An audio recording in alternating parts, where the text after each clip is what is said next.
Hello, welcome back to my little segment, Healing with My Mom, where I just ask my mom maybe difficult questions through this healing journey and healing my mother wound.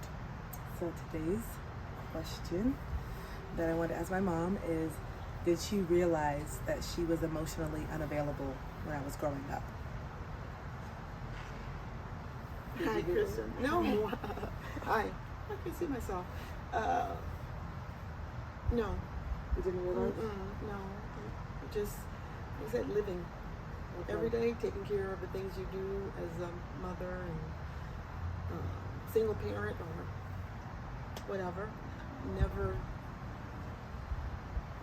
And that's what I'm feeling right now. Maybe if I really deep think long, something would come, pop. That might have been a situation, but for the most part, I don't think I was feeling that. I was just trying to provide. Okay. And looking back now at certain situations, do you feel like you realize those moments where you could have been more nurturing or more loving? I wish I had been, okay? And I think the opportunity that I've had this year to live with my older daughter and her family and see how the dynamics of the family work has given me an opportunity to kind of sit back and look at myself and compare what happens there to maybe what happened when I was a young mother raising children. So seeing my older sister's family and seeing their dynamic of like more of a healthy dynamic growing up. Yeah. And now just comparing to your childhood. That's interesting. Yeah, and the Real McCoy, the two-parent home. Okay, it was like, okay, is this the Donna Reed show or something? I don't know. So, yeah, I guess for me, I definitely felt your emotional absence growing up, and I know now as an adult that I internalized it as something that you didn't like about me, and I do know for most of my life up until last year when I had my whole awakening and started asking you about stuff, I did feel like you didn't like me, and I always felt like you liked my sister more than me, and I always felt like there was just some disconnect between us that I was always just yearning for. So perception is everything. I know. So your perception is that you were just doing everything, providing, and your kids have food and they have clothes, so okay, they know I love them, I got it. But then for me as a child, my perception was, man, how come she doesn't give me hugs? How come she doesn't give me kisses? How come she doesn't give me quality presence, time, watching movies together, those type of things? So then my perception was that you didn't love me, so then I started developing the mask of being the comedian, because making you laugh really made me feel good. It made me feel like we had some type of connection because I was making you laugh. Wow. Yeah. So there's where this comedian was built, just to get your attention. Wow.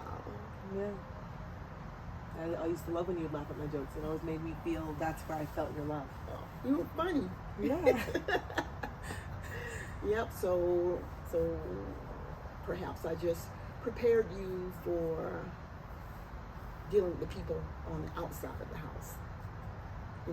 Finding where you wanted to, what you want to do, being powerful out there in the community, traveling, doing all kinds of stuff.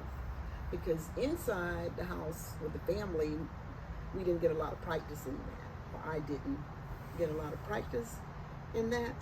So therefore, you got what I brought to the house. Yeah. Because that's what I had. So I always did better outside of the house, and probably that's why I left home at 20 and never returned, because I got more benefit being outside the house. Okay. So you said your attitude would be different when you were out doing stuff versus when you'd be at home. Yeah, probably was, or that maybe made me happier being outside the house. Right. Yeah. Okay. And so therefore I can guys see that. Did stuff. You have lots of friends, social, and involved in a lot of different things, and I had select choices. What I what I belong to as a young person, like in school or whatever, because I did it. I bowled up and did it. It was not that I was encouraged to do so. Yeah. Okay. So Okay. encourage you guys to do stuff. Well, you did. I know we did a lot. I'm thankful for you, Mom. I'm thankful for you. You're welcome. Thank you. I'm thankful for you, Kristen. All right. Still crazy. Well, that's our question for today, guys. Let us know if you have any questions that maybe you've been wanting to ask your parents, and maybe I can ask my mom and help you guys gain a different perspective. But we love you, and see you next week.